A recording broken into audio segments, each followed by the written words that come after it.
Goshamahal MLA Raja Singh Telangana రాష్ట్ర డీజీపీకి లేఖ రాశారు. 8 నెంబర్ల నుంచి తనకు బెదిరింపు కాల్స్ వస్తున్నాయని లేఖలో పేర్కొన్నారు.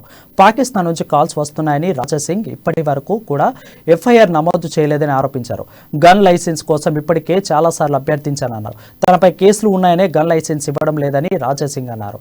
కేసులు ఉన్నా గన్ లైసెన్స్ పొందిన వాళ్ళు ఉన్నారని, తనకు ముప్పు ఉన్నా గన్ లైసెన్స్ ఇవ్వడం లేదని రాజసింగ్ లేఖలో పేర్కొన్నారు.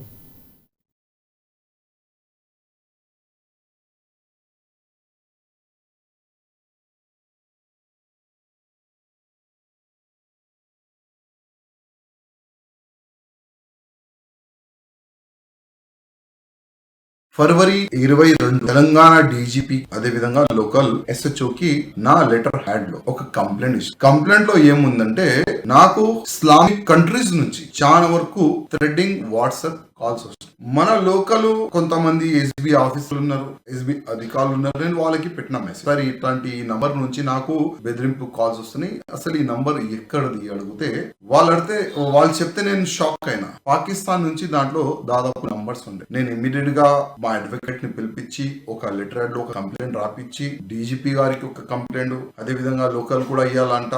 మా అడ్వకేట్ గారు చెప్పిన తర్వాత లోకల్ కూడా ఇచ్చిన. దురదృష్టం ఏంటంటే ఇవాళ 21 మార్చ్ ఇప్పటి వరకు కంప్లైంట్ నేను ఇచ్చిన దానిపైన ఎఫ్ఐఆర్ కూడా చెయ్యలేదు, దానిపైన ఎంక్వైరీ కూడా చెయ్యలేదని తెలుస్తుంది. మన తెలంగాణలో ఒక ఎమ్మెల్యేకి బెదిరింపు కాల్స్ వస్తున్నాయి, అది కూడా పాకిస్తాన్ నుంచి, వేరే వేరే ఇస్లామిక్ కంట్రీస్ నుంచి.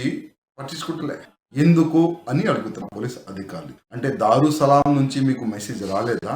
రాసిన పైన ఇట్లా బెదిరింపు కాల్స్ వస్తున్నాయి, దానిపైన యాక్షన్ తీసుకోవాలా వద్దా అని దారుసలాం నుంచి మెసేజ్ వస్తేనే ఏదైనా చేస్తారా? ఫిబ్రవరి 22 తెలంగాణ డీజీపీ అదే విధంగా లోకల్ ఎస్హెచ్ఓ కి నా లెటర్ హ్యాడ్ లో ఒక కంప్లైంట్ లో ఏముందంటే నాకు ఇస్లామిక్ కంట్రీస్ నుంచి చాలా వరకు